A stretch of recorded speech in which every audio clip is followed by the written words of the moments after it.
This story includes depictions of mental health and death. There is nothing graphic, but these topics are touched on ***. I had never been quite fond of Eve. As her psychiatric nurse, the buoy who kept her from drowning in an ocean of madness, I should have made an effort to respect my patient. I should have, and yet I couldn't. It was unbearable to deal with a soul so far gone. Someone so dreadfully insane. Nonetheless, Evelyn Barrett was still mine to care for. My own burden. It was odd to dwell on the fact that someone so young, barely even 18 to be exact, could mentally fall down such a slippery slope. Eve was admitted to the sanitarium around 2 months ago following her breakdown at school. According to her classmates, Eve had never been social.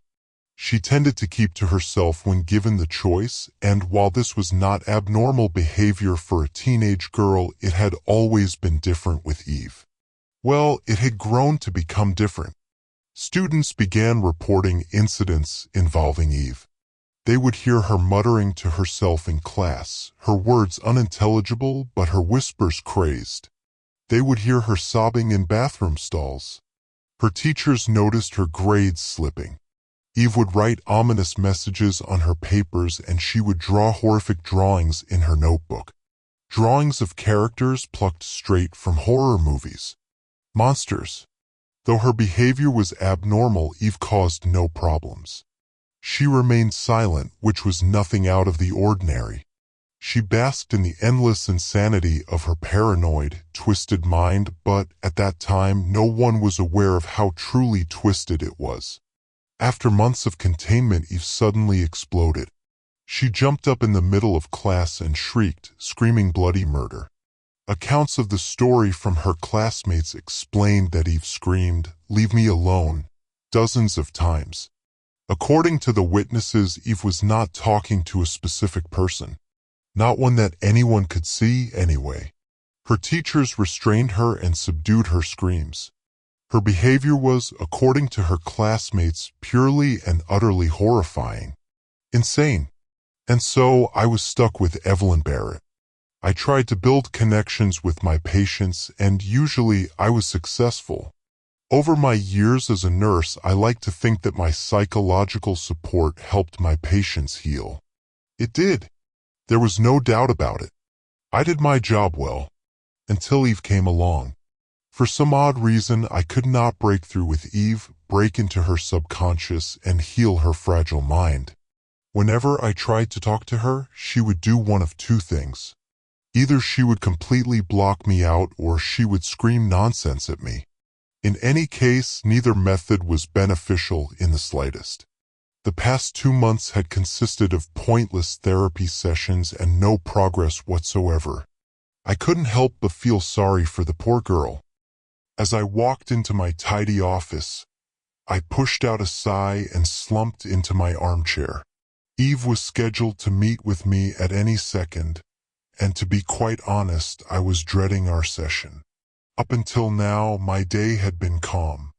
My serenity was about to be interrupted simply by being in the presence of the crazed child. 3 knocks on the door was all it took. My spine straightened and I felt the muscles in my neck tighten. My automatic physical response whenever Eve was near. The creaking of the door disturbed my therapeutic silence, and as I watched a caretaker escort Eve through the doorway, a queasy feeling began to form in my gut. Eve seemed on edge today, more on edge than normal.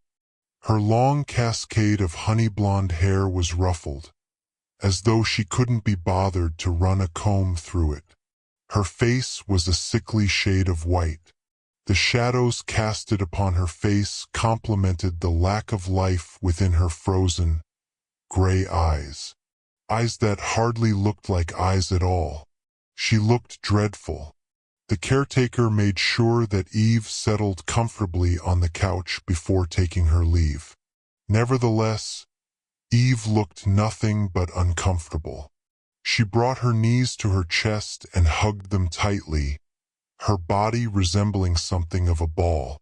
Her hands shook while her feet tapped on the cushion, over and over again. It was easy to assume that nerves had Eve in a chokehold. "How are you doing today, Eve?" I asked the girl, my voice visibly annoyed. I didn't care enough to put on a facade for her. Eve wasn't fond of me as far as I could tell. It was obvious by the way her eyes ever so slightly cut into my face as though they were two honed knives. Regardless, the feeling was mutual, and so treating one another this way had become routine. Usually when I asked her a question, Eve ignored it completely. I assumed she would simply ignore me by the way her gaze dug into my skin, and so I wasted no time before pulling out my notebook. Lazily, I jotted down a note. "Silence," I wrote, "nothing out of the ordinary," until I heard a raspy breath emerge from her mouth. "He's going to kill me soon," Eve muttered, her voice barely a whisper. I could hardly comprehend her words. Her empty eyes widened as her fingernails dug into her pants. The girl rocked back and forth in a crazed manner, almost as though she truly feared for her life. I, for one, believed that Eve was bananas. But as her nurse, I could not disregard such an alarming phrase. Who's going to kill you?" I asked as calmly as possible. Though I knew that Eve was completely mad, I knew that she was. Her words still managed to send a chill through my bones. Eve disregarded my words for a moment, her mind unable to flee from whatever eternal nightmare it was trapped in. Her gaze remained on the ground and focused on anything but me. Seconds ticked by. Minutes. Finally, Eve's eyes snapped to mine, somehow more frantic than before. "He's taking over my life. The world around me. Everything," she snapped loudly, her sharp words making me flinch. Her body recoiled after her outburst and she scrunched back into her ball with a shaken expression on her face. "He's going to kill me soon," she repeated. "I just know it." With a sigh, I set my notebook aside and leaned forward. This wasn't the first time that Eve had acted up during a session, but this was the first time that she seemed so sure. So sure about the fact that something was bothering her. I said, "You are safe here, Eve. Nothing is going to kill you. This is all in your mind, okay? You're okay." "No. Please, Debbie, I am not insane. This is real," Eve persisted. Hearing her say my name was odd. She had never addressed me before, and until now I did not know that she even knew my name. He's out to get me, the Shadow Man, The Shadow Man?" I repeated incredulously. Despite Eve's urgency, I did not believe her words. Her crazed, perplexing words. She had never once opened up to me like this, and so I had no reason to believe that she was telling the truth now. Instead of dismissing her comment, I wanted to dig further. It was my job, after all. "Who is he?" Eve shuddered as though a gust of icy wind had blown through the room. "I don't know." She paused abruptly and locked eyes with me. "But he takes things from me. He steals them." Despite my confusion, I played into her claim. "What does he take from you?" Eve blinked multiple times. "Color. Color. The color that I see. The color that she sees." "What does that mean, Eve?" I asked, and anxiety grasped my brain. Her answer, while strange, was also oddly specific. And something about that was off-putting. Color blindness. Was that what Eve was hinting at? Were colors fading from her vision? I took my assumption and rolled with it. "Does your family have a history of color blindness?" That sounded about right. Perhaps Eve was losing her sense of color and she was freaking out about it. That wouldn't be anything out of the ordinary, but it was obviously nothing to go crazy about. No, it's not color blindness. He takes the color from me," she snapped again, her expression flushing with maroon fury. "You're wrong. I am not crazy. You think I am, but I'm not. I'm not." Suddenly Eve was on her feet, marching across the room to my desk. I sat up out of habit and hesitated. Eve seemed angry. Was she going to attack me? Grab for a weapon? I decided to take no chances, and I too rose to my feet. I turned to face Eve, only to find that she was inspecting various objects on my desk. Colored pens, post-its, my computer. It's all black and white. Everything. She picked up a lime green post-it and shook it in her hand. I can't tell what color this is. He stole it from me. It's gone, it's all gone. He's gonna kill me once everything is gone. Eve, calm down. No, I can't. Eve paused abruptly when her eyes fell upon a particular object on my desk. Her mouth gaped open as she snatched the object, inspecting it in awe.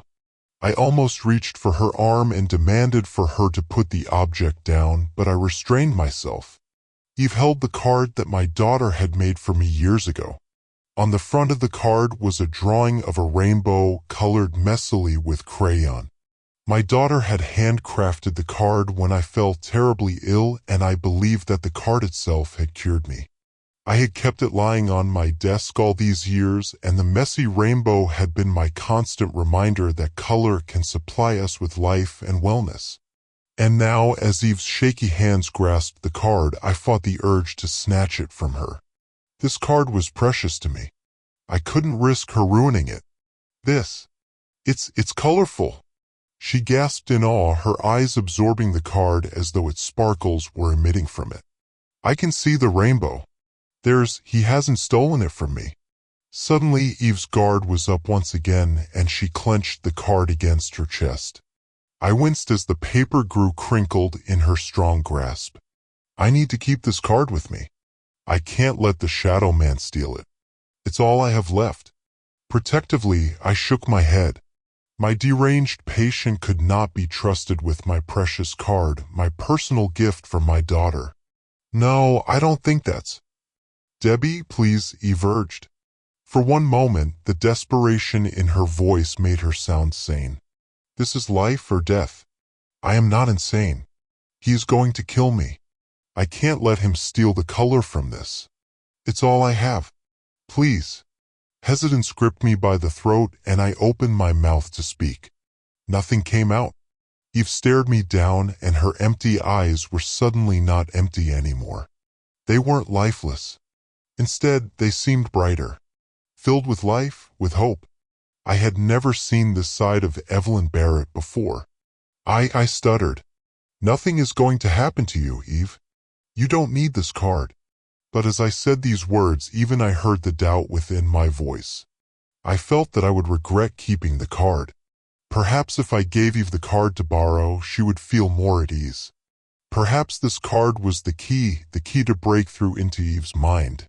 Perhaps she wasn't so far gone. Reluctantly, I backed away from the girl. Just keep it for now. That's fine, I sighed.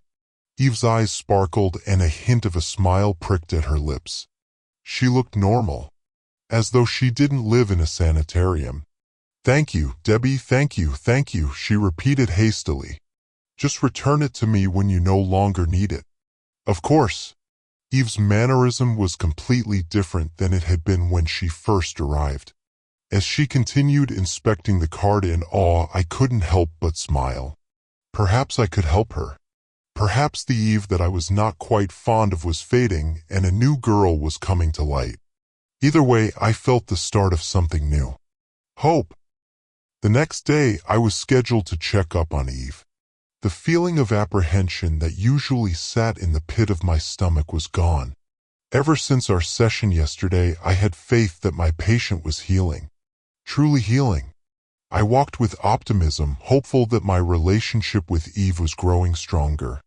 One of the best feelings as a therapist was knowing that you were of aid to your patient, that you were able to dig them out of a great hole. It felt rewarding, fulfilling. I approached Eve's door and knocked gently so as not to startle her. Though she was in the process of healing, she was still fragile. I waited for a few seconds before knocking again. Eve did not respond, and I heard no noise from inside the room. The queasy feeling in my stomach returned. I knocked louder. No response. To accompany my uneasiness, an alarm resonated through my skull. Something was wrong. Skeptically, I pushed open the door and took a quick glance around the room. It didn't take long for me to spot her. Eve. She was sprawled out on the ground, unconscious.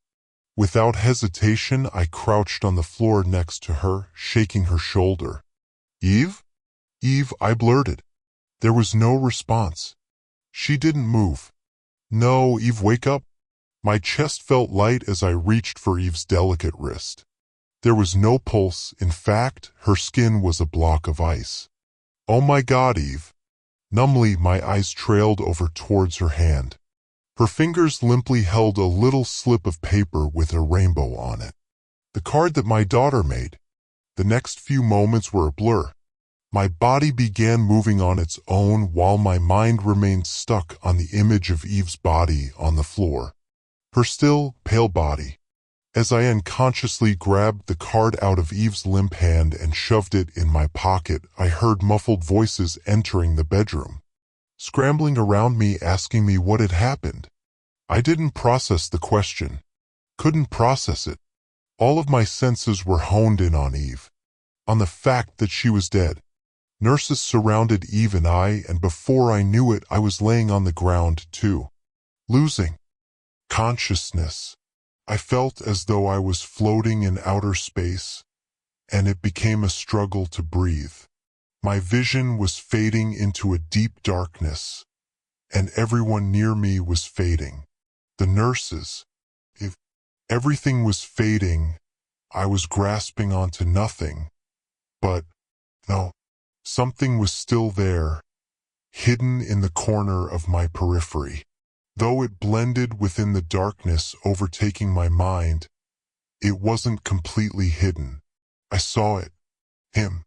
Though hardly visible, I was still able to make out the silhouette of a large man standing in the corner of the room. He hardly looked like a man at all, really. As far as I could tell, he had no hair, no face. He looked like an apparition by the way he blended into the wall behind him. He was the absence of everything, a void where light should have been.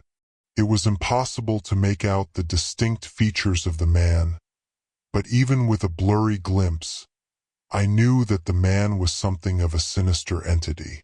Evil. As I blacked out, two words repeatedly rang in my head. They reverberated deeply, their consonants sounding of menacing death knells. It was all I heard as I lost consciousness. Shadow Man. Shadow Man. Shadow Man. I woke up with a start on the couch in my office. My thoughts immediately trailed to what I last could remember. They trailed to Eve. She had died. Was that all a dream? What if it wasn't? What was the cause of her death? She was healthy, physically at least. Nothing made sense. The shadowed silhouette grazed my thoughts, and a chill fell over my body. I must have been imagining the man. I had not been in the right state of mind, nearly on the brink of passing out. It was an illusion. It had to be. So why was it that Eve had also been hallucinating a shadow man? A lump in my pocket alerted my senses, and I reached for whatever was inside. My fingers lifted out a piece of crinkled paper, scrunched up in a ball. The card. It was ruined, shoved in my pocket like a piece of trash. As my eyes welled up with tears, I unfolded the paper and examined the rainbow on the front. I blinked multiple times and wiped away the tears from my eyes. Something wasn't right. My vision was playing games with me. As I stared at the card, at the sloppy rainbow on the front, my heart dropped as I realized something. Eve wasn't crazy. The rainbow on the front of the card was no longer drawn in colorful crayon. It was purely black and white.